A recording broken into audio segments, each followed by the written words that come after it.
जोहार साथी। एक भीषण घटना के बाद आपसे बातचीत करने के लिए आए हैं।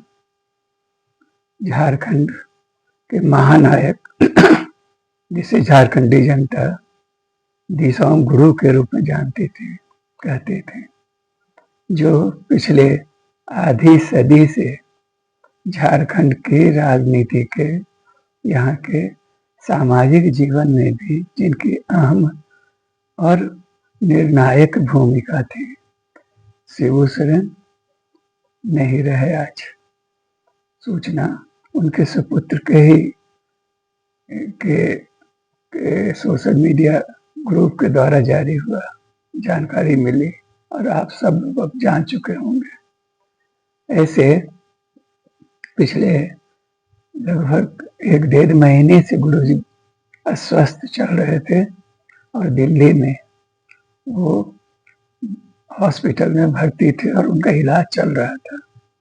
लगभग 20-25 दिन पहले, 30 दिन पहले उनकी गंभीर स्थिति के बारे में चर्चा चल पड़ी थी और उस समय भी लगता था कि शायद गुरुजी अब नहीं रहेंगे, लेकिन वो गुरुजी तो जंग लड़ते रहे हैं जीवन भर, तो उन्होंने अंतिम समय में अपने मौत से भी संघर्ष किया और आखिरकार लेकिन नहीं रहे। तो आज तरह तरह की बातें होंगी, तरह तरह के चैनल पर, इस पर उस पर, और उनके जीवन जगत के बाद उनके संघर्षों के बारे में उनको लोग बताएंगे, कहेंगे और जानकारी होगी। पूरा राज्य मर्माहत है, उनका परिवार, भरा पूरा परिवार मर्माहत है। हम भी, मेरे लिए उनका जाना एक व्यक्तिगत क्षति भी है, मेरे लिए बहुत बड़ी क्षति इस रूप में कि झारखंड और आदिवासी जनता के तो वो सर्वोच्च नेता थे ही, अपने परिवार के लिए तो वो बहुमूल्य थे ही, लेकिन मेरे लिए भी उनका एक अलग महत्व था। उनके जीवन संघर्ष, उनके व्यक्तित्व से प्रभावित होकर पिछले 20 वर्षों से लगातार हम जो कुछ भी लिख रहे हैं, साहित्य लेखन कर रहे हैं और गाहे बगाहे अखबारों में, मीडिया में या फिर सोशल मीडिया का जमाना है, उस पर गुरुजी के जीवन और संघर्ष के बारे में लगातार कहते आप बोलते रहे। मेरे लेखन के केंद्र में वो रहे। मेरे 3 उपन्यास अब तक आए हैं, समर शेष है, मिशन झारखंड और रेड जोन, और तीनों उपन्यासों के कथानायक एक तरह से वे ही हैं।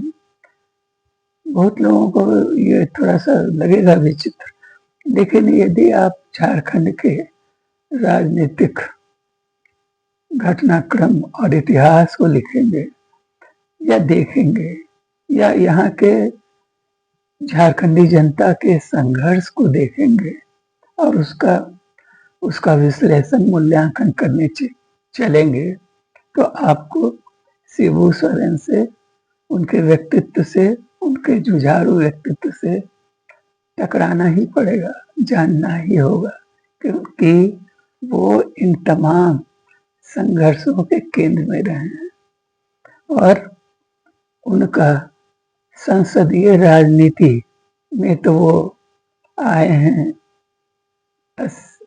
समझिए कि 70 के दशक के अंत में या 80 के दशक में शुरुआत, यानी 84 से, जब वो संसदीय चुनाव या उससे कुछ पहले संसदीय सांसद बने थे, लेकिन और उसके बाद अब तक, हाल तक अभी भी वो राज्यसभा के सदस्य रहे।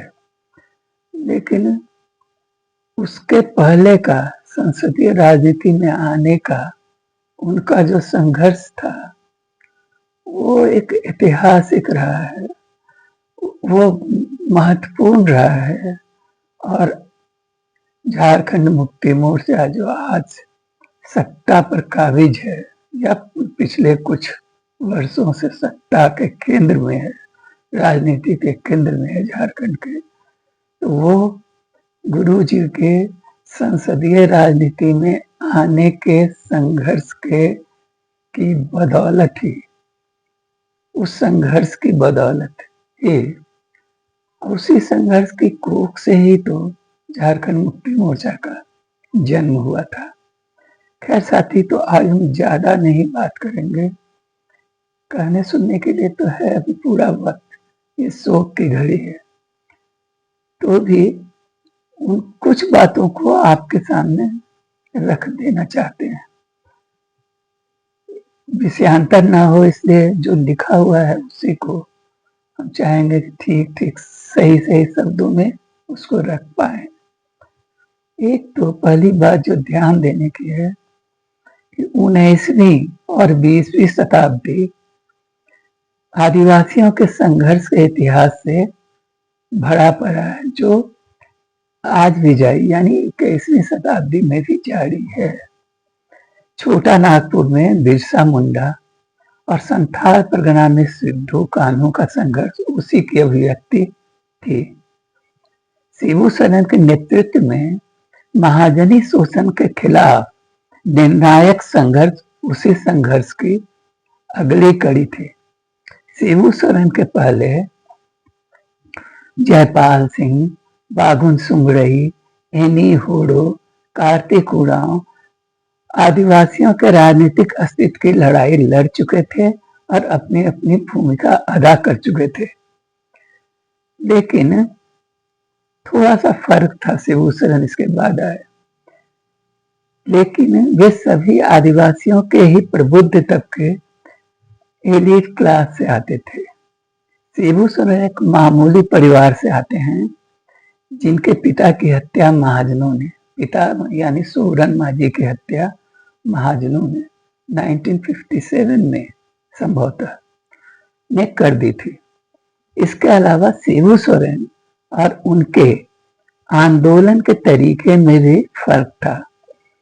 उनका आंदोलन यानी इनके पूर्ववर्ती जो नेताओं का आंदोलन धरना, प्रदर्शन, मेमोरेंडम आदि तक सीमित था। उस राजनीतिक चुनावी लड़ाई के रूप में भी वो प्रकट हुआ जयपाल सिंह के नेतृत्व में, जबकि निर्णायक जीत हासिल हुई थी झारखंड में, झारखंड पार्टी की। लेकिन इनसे अलग इतर जबकि शिबू सोरेन ने आदिवासी जनता को जमीनी संघर्ष में सीधे उतार दिया। उन्होंने धरना, प्रदर्शन और मेमोरेंडम की राजनीति तो की ही नहीं कभी। गौरतलब यह भी है कि जिस वक्त शिबू सोरेन मैदान में आए उस वक्त झारखंड अलग राज्य की मांग जोर पकड़ चुकी थी। लेकिन शिबू का आंदोलन इस राजनीतिक मांग के साथ शुरू नहीं हुआ, बल्कि जमीन पर अपने हक की लड़ाई के साथ शुरू हुआ। एक विशेषता यह भी थी कि अब तक आंदोलन का केंद्र रांची और उसके आसपास का क्षेत्र रहा, लेकिन शिबू का आंदोलन शुरू हुआ एक ऐसे क्षेत्र से जो आदिवासी बहुल नहीं था और रांची से लगभग 100 किलोमीटर दूर था, यानी पोखरिया आश्रम, टुंडी, धनबाद का। वही आंदोलन का केंद्र बना महाजनी शोषण के खिलाफ धनकटनी आंदोलन के रूप में प्रकट हुआ।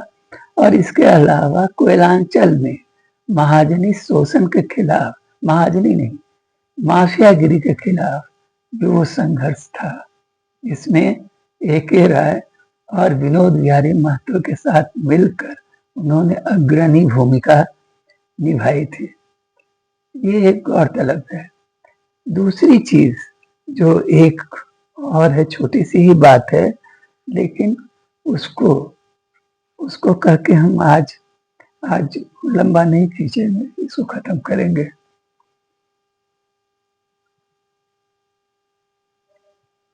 सन 1975 के 26 जून को तत्कालीन प्रधानमंत्री इंदिरा गांधी ने देश में इमरजेंसी लगाई थी।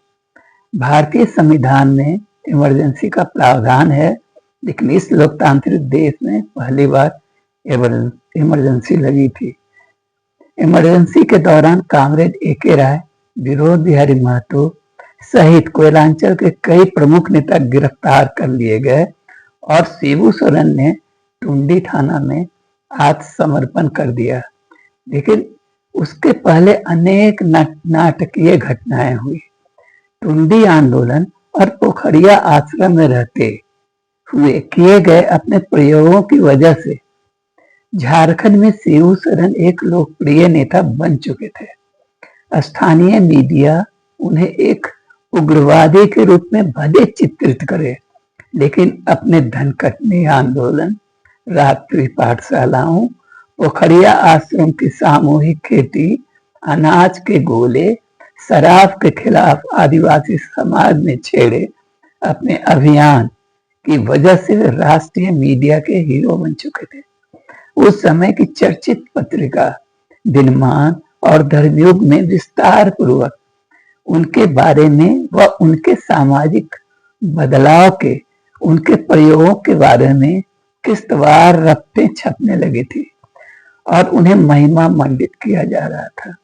लेकिन दूसरी तरफ बिहार, झारखंड सरकार, उस समय बिहार में ही था झारखंड, तो बिहार और झारखंड सरकार और पुलिस प्रशासन के लिए वे चिंता का विषय बन चुके थे। तोपचांची में घटक दरोगा की हत्या, चिरोडी कांड और इस तरह के अनगिनत कांडों के कारण जो उन्हें करीब से नहीं जानते, उनके लिए वे आतंक के पर्याय बन चुके थे। कई थानों में उनके खिलाफ गिरफ्तारी का वारंट था।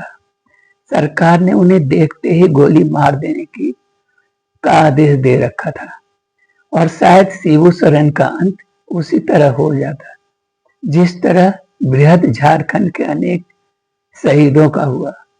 लेकिन तभी के.वी. सक्सेना नाम के एक अधिकारी धनबाद में उपायुक्त बनकर आए और स्थितियां बदलने लगी। के.वी. सक्सेना भारतीय प्रशासनिक सेवा के अधिकारी थे। कोयलांचल में पूर्व में एसडीओ रह चुके थे।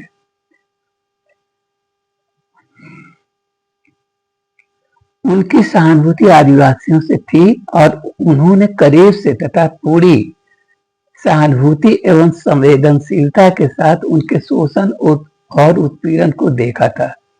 सन 74 में वे धनबाद के उपायुक्त बनाकर भेजे गए और कुछ लोगों का कहना है कि उन्हें इस विशेष दायित्व के साथ यहाँ भेजा गया था कि वे शिबू सोरेन को समझा बुझाकर संसदीय राजनीति में लाएं और कांग्रेस के साथ मिलकर काम करने के लिए तैयार करें।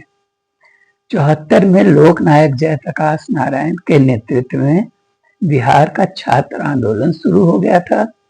उस आंदोलन की शुरुआत तो छात्रों की कुछ मांगों के समर्थन में शुरू हुआ, लेकिन जल्द ही उसका दायरा बढ़ता चला गया और वह व्यवस्था परिवर्तन के नारों के साथ केंद्र की सत्ता परिवर्तन के संघर्ष बदल गया।